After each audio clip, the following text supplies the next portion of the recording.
SDPO Jajpur road आमर अच्छा IIC Rakesh Tripathi IIC Korei आमर गतकाली गोटे मोकदमा रुजु होता जहाँकि तार कंप्लेंट थिले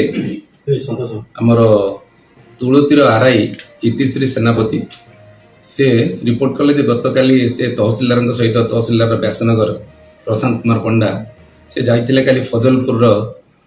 फील्ड परिदर्शन से देखिले गोटे जगार इलिगाल माटी ट्रांसपोर्ट होची जेसीबी 2टा और ट्रैक्टर 5-7 लगी इलिगाल ट्रांसपोर्ट से गले पचारे वेरिफिकेशन करते किसी गाड़ी दौड़ी इतस्त पलि गले गोटे गाड़ी जानी शुणिक धक्का कर गाड़ी चढ़ी से गुरुतर आहत हो पड़ी खबर पाए आईसी जाई गाड़ी और अन्य व्यवस्था करी कोरेई मेडिकल को नहीं कोरेई मेडिकल कटक को शिफ्ट कर अंडर ट्रिटमेंट अच्छा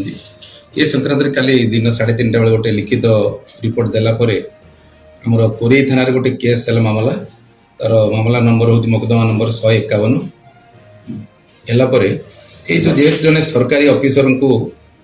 माने गाड़ी चढ़ी मारे उद्यम करा तेणु यहाँ अति गुरुतर सहित नि आमर एसपी जाजपुर सार निर्देशक 2टी स्पेशल टीम करा एवं रातिक भितर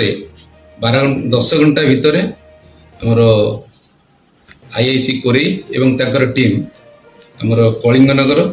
जाजपुर व्यासनगर एवं केउंझर 10 जन को गिरफ्त करिसेंती एवं एथिरे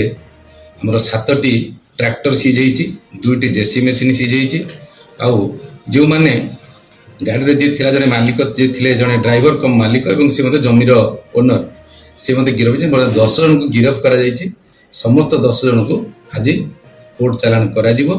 समस्त गाड़ी जो जबत होती बाहर रखा जाइए पुलिस हेफाजत अच्छी एवं आमर